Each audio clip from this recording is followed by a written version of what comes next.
Well, hello there, humans, hippies, earthlings, whoever you are, wherever you are, whatever you're doing, and if you're lucky enough indeed to be doing it too. I'm Bushka, and this is one of the better final circles I've run in the last few days, weeks, any period of time, really. I was doing a whole lot of footage solo versus squad for the recent how to win the hot shot video that I did. And that's really, really cool, and it resulted in some games that were actually pretty excellent. And I'm going to be featuring them over the next week or two and talking about how they work. I just want to highlight this guy here was really clever. I hit him a few times at range. I tagged his foot there. He only found a smoke grenade, and as soon as he got it, he grabbed it and chucked it. And Astig PH nearly got away with it just because of that smoke grenade. He gave himself a really good chance. I just love highlighting play like that, which is really clever. He had no chance whatsoever in the world. Didn't have a gun. Got down a little bit later than me, and had basically the choice of chucking a smoke grenade and trying to get out of there alive, or just cowering in the corner and praying for rain. So good on him. So these videos are going to be highlighting particular aspects of play. Now, the one that I'm highlighting, that guy still thinks I'm over in that. You know, I think that's Astig's partner in the squad. The reason I really liked this video is the final circle. There's some cool parts leading up to it, and I'm going to break it down. It starts at Novo Crates, and then we deal with some people at the bridge, and then we move from the bridge towards Saveni, and then end up in the hills above shooting range in just an absolutely wild final circle environment. And it's solo versus squad, so it's going to be pretty exciting the whole time. One of the things you probably noticed is how much I track footprints and how much work I do doing that. And you can see that guy doesn't know where I am, which is great, but he's can't quite figure it out. I'm very, very happy to oblige him. We found him, and we've landed here and done our best work to clear a whole bunch of people. And that's good, but I've just done a video on this, so I don't want to belabor the point. If you want to watch out how my headspace is in this kind of an environment, go and check that video out.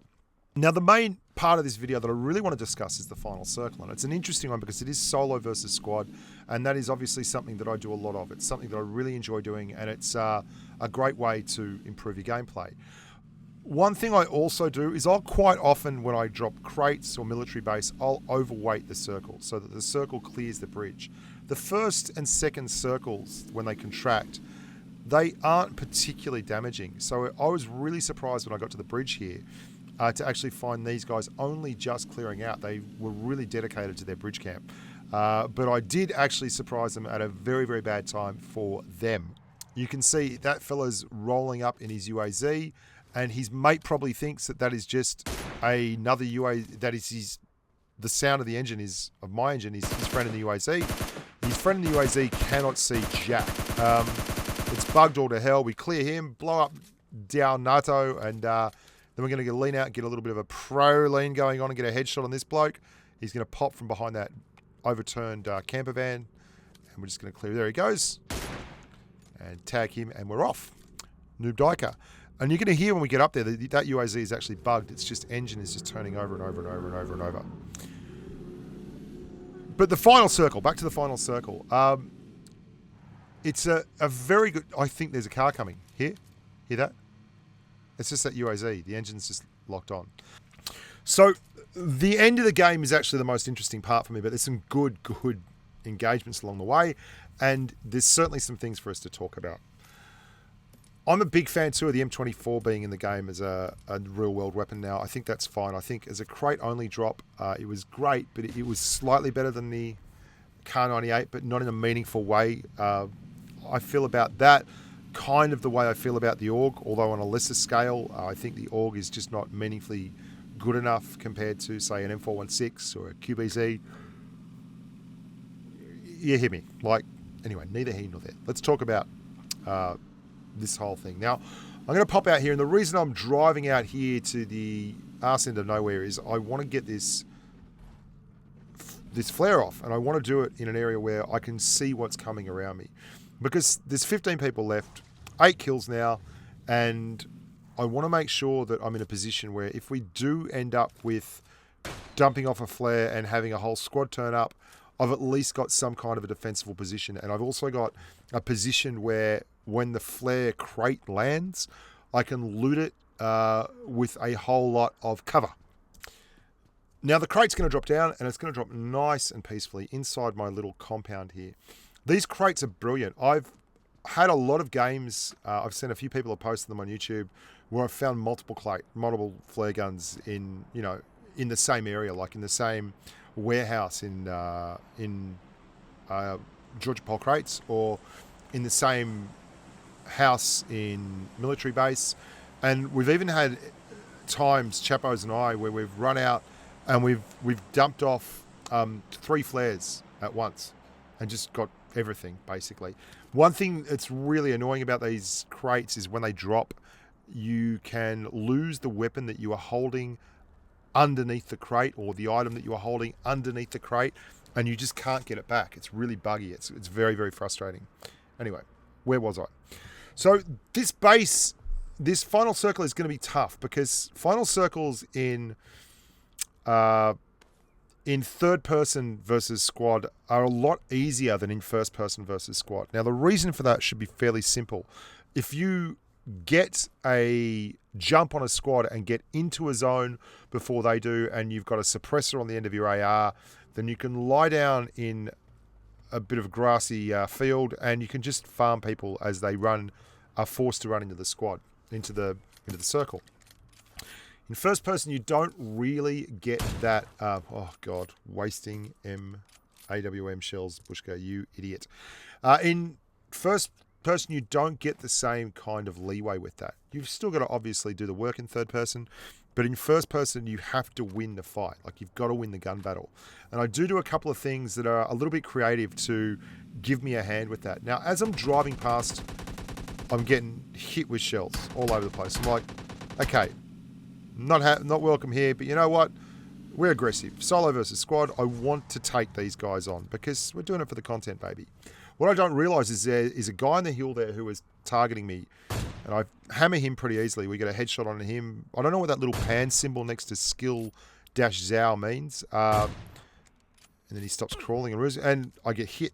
And I get hit pretty hard. That was like a body shot. Had to be like a Kar 98 or something along those lines. And I'm like, that came from my left. That's like the east. Who the hell is over there? So I move around and I look to give myself some cover, and I start having a look. Now, I've got a great loadout, and I've got good armor, and I've got good everything else. And there he is. He's pro-leaning, and we get a lovely little shot into him while we're on the move still, not stopping the strafe. He's waiting for me to stop to get a headshot in rather than take a risk. I try to get a headshot in those situations. They do sometimes come off and they look amazing, but it's a lot easier just to get an on-the-strafe body shot than it is to get an on-the-strafe headshot. And we're moving around. Now, I know the circle's going to come in. It's going to force that guy to move to me. So I'm waiting for him, and I, honest to God, don't know. I never even saw him fire. It's got to be someone else, because there's more gunfire coming from the northeast. There's at least a squad out there. I don't know where everyone is. There's got to be people behind me, but I didn't see anyone on the hill when I checked it out quickly. Change up to a higher scope. I'm running 2 scopes there. I'd normally just run it 3 times. Now, I'm thinking, where the hell is that dude? Where has he disappeared to? He is a big worry. And lo and behold, I see a mate running down over there. There is something going on here. There is at least one squad, and I think there might even be, well, not one squad, a whole squad. There he is. I think that's him, right? Because it looks exactly like him. Hey, it's not him. He is still to my northeast, which is a worry because I don't realize this at the moment. And he is now making his way very, very stealthily towards me. I know that car is the only vehicle over there, so I'm just waiting to see if anyone else from that squad turns up for the car. Because that guy's obviously in the squad. You can see he's got the same symbol on his name as a couple of... There's... Hello? That's a horrible shot. I would love to have that one back. And he doesn't actually go under, so he's looting that. Now, I can clear this guy. I just need the time of the target. And this is when, if you listen... Footprints. Footsteps. I hear him. Had the same damn outfit on, it looked like. The Rockstar outfit that I'm wearing, that guy over there had. That was a different dude. That nearly got me killed. They had the same outfit, and he shredded my vest. And by the time I go back over here and have a look, there's only 12 seconds left, and this guy's crawling around for dear life. I'm like, Just got to be honest with myself.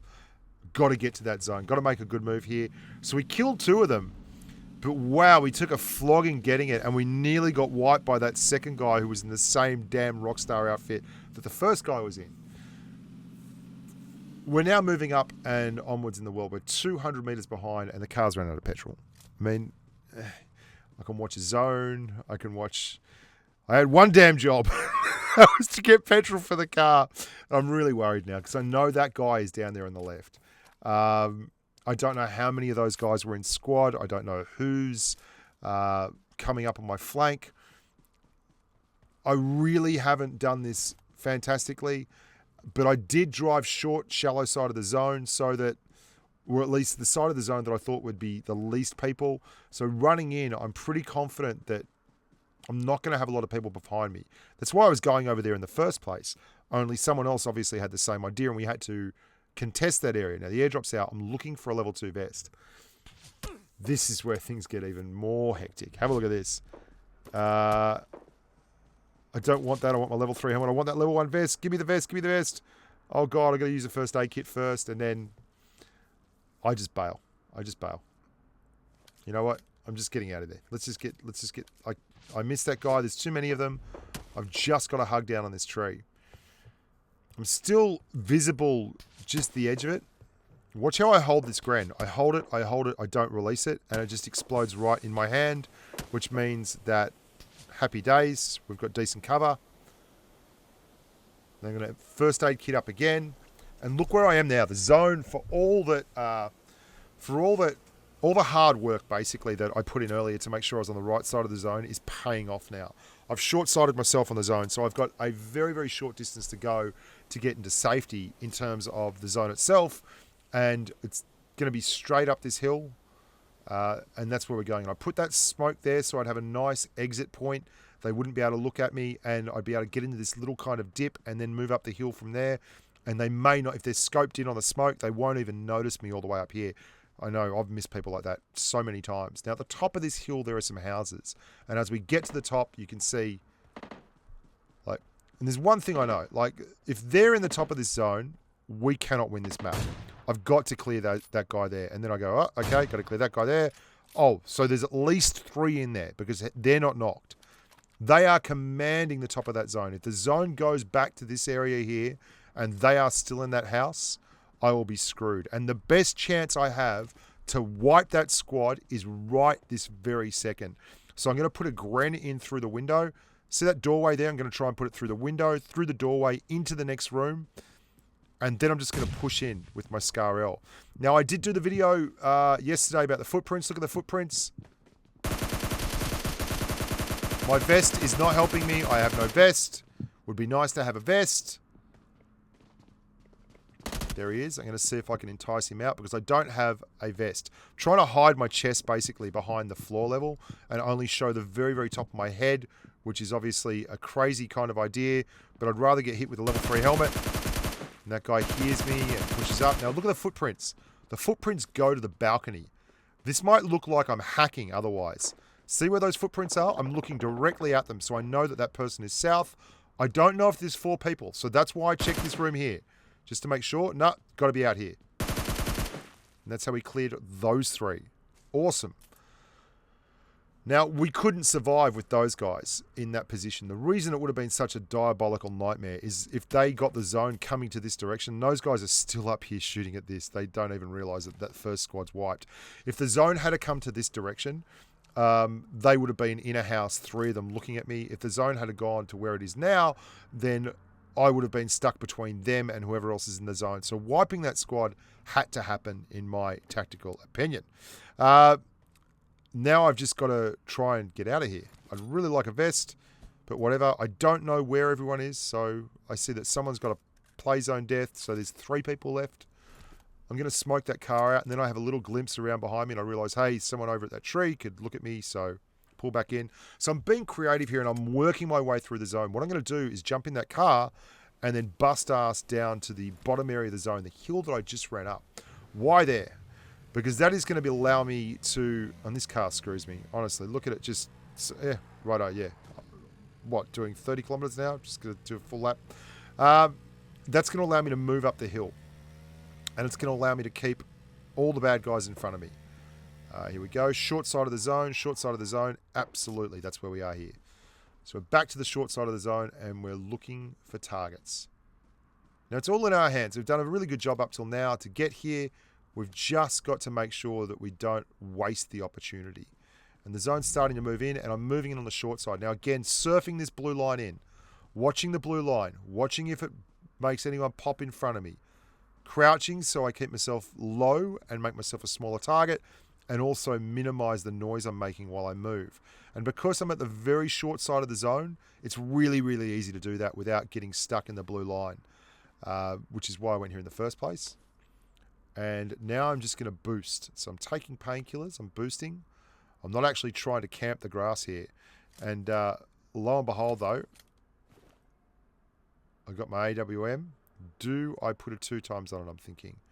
I don't know why I have a second 6 times scope in there, guys. I couldn't tell you. I instead take my 6 times down to a 3 times, and then I'm going to just crawl up here and get myself in a position where oh, hang on. I can't tell you how many guys I've seen in ghillie suits in Final Circle of late. Although that guy was moving, most of them are super passive, which is really, really odd. So I'm going to chuck a smoke. Now, this is getting creative. That's a complete distraction. I do not need to come in from that part of the zone. Got no need to come in from that part of the zone whatsoever. So we catch them napping, basically. We do a little bit of a sleight of hand, and they start pushing down towards that smoke to clear it together. And we're going to broadside both of them. 1. Where's the second? There he is. Quick, quick, quick, quick, quick. Boom, boom, boom. Let's go back to my room. Excellent stuff. Really, really enjoyed that. I hope you guys got a lot out of that. Just saying, if you were a solo player and you're on your lonesome, you can use that mobility and that agility to make good, hard decisions and work against the static positions of some of the bigger groups of people like duos, trios, and squads. If you want to become part of the Patreon community, we do a stream every Friday in the private Patreon-only Discord. You get to platoon up with me and appear on the stream. That's basically what happens. And I also drop raw videos where you get to hear the squad talk as well as see the squad play of me and some of the other boys from China number 1, like Mr. Ouija, Swiss Cheezel, and the indomitable Snake Eyes, the combat accountant. Until next time, look after yourselves, boys and girls, and stay safe on the battlefield. Bye for now.